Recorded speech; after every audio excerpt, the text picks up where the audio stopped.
যে কোনো দেশের সংবিধান এবং আইন সেই দেশের অত্যন্ত গুরুত্বপূর্ণ এবং বলা যেতে পারে যে সেই দেশের শাসন পরিচালিত হয় সংবিধানের দ্বারা এবং বিচার ব্যবস্থা পরিচালিত হয় আইনের দ্বারা। কিন্তু এইরকম সংবিধান বা আইনকে কেউ যদি অবমাননা করে তাহলে তা কিন্তু শাস্তি পাওয়া প্রয়োজন।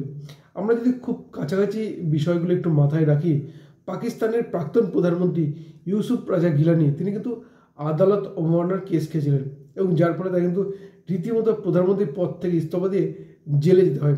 অর্থাৎ বলা যেতে পারে আদালত বা বিচার ব্যবস্থার রায় নিয়ে খুব বেশি কথা বলার অধিকার কিন্তু কারোই থাকে না, কিন্তু বহু মানুষ আছেন তারা কিন্তু বিচার ব্যবস্থা নিয়ে, বিচারকদের রায় নিয়ে কিন্তু নানান প্রশ্ন তোলেন এবং যার ফলে কিন্তু অনেককেই শাস্তি পেতে হয়।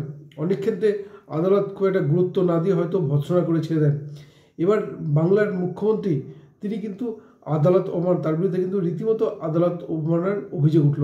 কেন বলছি কথা, সব কিছু আলোচনা করবো আজকে এই ভিডিওতে। নমস্কার, আমি সত্যজিৎ। প্রথমে যেটা দিয়ে শুরু করেছিলাম, যে কোনো দেশের সংবিধান এবং আইন অত্যন্ত গুরুত্বপূর্ণ এবং সংবিধান যদি শক্তিশালী হয় সেই দেশ ততটাই সুন্দরভাবে পরিচালিত হয় এবং বলা যেতে পারে আইন যদি ঠিকঠাক থাকে তাহলে বিচার ব্যবস্থাও ঠিক সেরকমভাবেই কিন্তু পরিচালনা করতে পারে। কিন্তু এই সংবিধান এবং আইনকে মেনে চলা মানে এক কথায় বলা চলে দেশের বিরোধিতা করা এবং সেইভাবেই এই সংবিধান এবং আইনকে মেনে চলা প্রত্যেকটি, শুধু ভারতবর্ষের না, প্রত্যেকটি দেশের প্রত্যেক নাগরিকের কিন্তু কর্তব্য, অন্যতম কর্তব্য। কিন্তু বিগত যদি আমরা কিছুদিন দেখি, রাজ্যের মুখ্যমন্ত্রী তিনি কিন্তু বিচার ব্যবস্থা নিয়ে কিন্তু প্রশ্ন বারবার তুলেছেন এবং বলা যেতে পারে সুপ্রিম কোর্টের রায়, অর্থাৎ সুপ্রিম কোর্টে যেখানে প্রায় 26,000 শিক্ষকের চাকরি বাতিল হলো, সেই রায় নিয়ে কিন্তু তিনি কিন্তু প্রশ্ন তুলেছিলেন এবং সেইভাবেই তার বিরুদ্ধে কিন্তু রীতিমতো আদালত অবমাননার মামলা হলো সর্বোচ্চ আদালতে। কে করলেন মামলাটি? করেছেন সিদ্ধার্থ দত্ত নামক এক আইনজীবী এবং তিনি স্পষ্ট বলেছেন, অর্থাৎ সুপ্রিম কোর্ট যে রায়টা দেয় এবং যে 26,000 শিক্ষকের চাকরি বাতিল হয়, এরপরেই বিশেষ করে যারা অবৈধ বা অযোগ্য তাই কিন্তু রীতিমতো 12% ইন্টারেস্টে টাকা ফেরতের কথা বলেছেন সুপ্রিম কোর্ট। কিন্তু মুখ্যমন্ত্রী সাংবাদিক বৈঠক করে তিনি কিন্তু স্পষ্ট বলেন যে সুপ্রিম কোর্টের টাকা ফেরতের কোনো রাইট নেই, এক নম্বর। দ্বিতীয়ত, পরবর্তী তিনি যে সভা করেন সেখানেও কিন্তু শিক্ষকদের রীতিমতো কাজে যোগ দেওয়ার বার্তা দেন এবং তিনি বলেন যে কোনো নোটিশ পেয়েছেন কিনা। সুতরাং বলা যেতে পারে আদালত বা বিচার ব্যবস্থা যে রায় দিয়েছে, শুধু বিচার ব্যবস্থা বললে একটু ছোট করা হবে।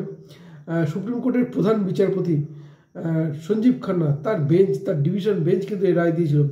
অর্থাৎ বলা যেতে পারে দেশের সর্বোচ্চ আদালতের সর্বোচ্চ বিচারপতি যে, তার কিন্তু রায় ছিল এটি এবং সেই রায় নিয়ে কিন্তু প্রশ্ন তোলেন যে সুপ্রিম কোর্ট থেকে তাদের হাতে কোনো নোটিশ এসছে না কিনা বা তাদের চাকরি চলে গেছে সেরকম কোনো নোটিশ শিক্ষকরা পেয়েছেন কিনা। সুতরাং তাদের কিন্তু কাজে যোগ দেওয়ার বার্তা দেন। সেইভাবেই তা নিয়ে কিন্তু প্রথমে কিন্তু আলোড়ন পড়ে যায় সারা দেশে এবং তারই ভিত্তিতে রীতিমতো সুপ্রিম কোর্টে আদালত অবমাননার মামলা হলো। যদিও রাজনীতিবিদরা, যদি আমরা রাজনীতিবিদদের কথা বলি, বালা সাহেব ঠাকরে তিনি কিন্তু একসময় বলেছিলেন যে আইন কিনতে পাওয়া যায়। আমরা জানি না আইন কিনতে পাওয়া যায় কি না, তিনি কিন্তু প্রকাশ্যেই মন্তব্য করেছিলেন। মুখ্যমন্ত্রী যে মন্তব্য করেছেন তা আদালত অবমাননা কিনা সেটা বিচার ব্যবস্থা দেখবে, কিন্তু যেটা বলা যায় সেই রকমই কিন্তু মামলা কিন্তু করলেন সিদ্ধার্থ দত্ত। সেইভাবেই মুখ্যমন্ত্রী নিশ্চয়ই তিনি কেন কি মন্তব্য করেছেন বা সেটা আদালত অবমাননার হয় কি না তা নিয়ে নিশ্চয় তিনি সবাই দেবেন, তার আইনজীবীরা কথা বলেন। কিন্তু যেটা অত্যন্ত গুরুত্বপূর্ণ তা হচ্ছে এই আদালত অবমাননার মামলা কিন্তু সুপ্রিম কোর্টে পড়েছে। এখন শুনানি কবে সেদিকে নজর থাকবে, কিন্তু যেটা সবচেয়ে গুরুত্বপূর্ণ যে শুধুমাত্র এবার নয়, এর আগেও অনেক ক্ষেত্রে কিন্তু সংবিধান নিয়ে আমরা কথা বলতে দেখেছি, আমরা বিচারকের রায় নিয়েও কিন্তু আমরা মন্তব্য করতে দেখেছি। কলকাতা হাইকোর্টের প্রাক্তন বিচারপতি অভিজিৎ গঙ্গোপাধ্যায় তিনি যখন বিচারপতি পদে ছিলেন তার বিচার ব্যবস্থা নিয়েও কিন্তু প্রশ্ন তুলতে দেখেছি। কিন্তু বিচার ব্যবস্থা বলা যেতে পারে অনেক ক্ষেত্রেই বলেছে বিচার ব্যবস্থা এতটা ঠুনকো নয় যে কেউ কিছু বললো সেটা নিয়ে বিচার ব্যবস্থাকে কোনো রায় দিতে হবে। সেইভাবেই বিচার ব্যবস্থা অনেকটাই সহনশীলতা দেখেছে, কিছু কিছু ক্ষেত্রে সতর্কও করে দিয়েছে। কিন্তু এবারে যে ঘটনা তা হচ্ছে দেশের সর্বোচ্চ আদালত অর্থাৎ সুপ্রিম কোর্টের প্রধান বিচারপতির ডিভিশন বেঞ্চ যে রায় দিয়েছেন যে 26,000 শিক্ষকের চাকরি বাতিল করেছেন এবং অবৈধ শিক্ষকদের 12% হারে টাকা ফেরতের কথা বলেছেন।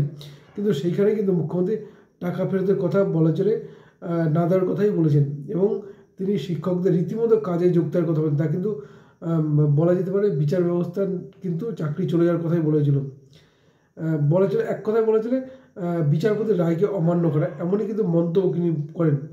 যদিও ইনি কিন্তু রিটেন কোনো কিন্তু কপি কোনো নির্দেশের কোথাও কিন্তু পাঠানো হয়নি। তিনি নেতাজির সভা করেছেন এবং সেখানেই তিনি বলেছেন যে শিক্ষকদের কাজে যোগ দেওয়ার জন্য, অর্থাৎ তাদের সরকারের পক্ষ থেকে বা কোনো মাধ্যম থেকে তারা কোনো চিঠি পাননি, কোনো লেটার পাননি, তাহলে কেন কাজে যোগ দেবে না, এমনই মন্তব্য তিনি কিন্তু করেছেন, যা কিন্তু সাড়া ফেলেছে গোটা দেশে, রীতিমতো আলোড়ন ফেলেছে। এবং বিভিন্ন ক্ষেত্রে আমরা আইনজীবীদের থেকে নানান মন্তব্য আমরা শুনেছি, কিন্তু এবারে কিন্তু আদালত অমান্যের মামলা কিন্তু সুপ্রিম কোর্টে পড়েই গেল।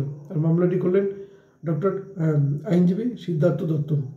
এখন দেখা যাক এই শুনানিতে বিচার ব্যবস্থা কী বলে, তাকে গুরুত্ব সহকারে দেখে নাকি ভৎসনা করেছে, সেই দিকে আমাদের নজর থাকবে। নজর রাখুন আপনারাও।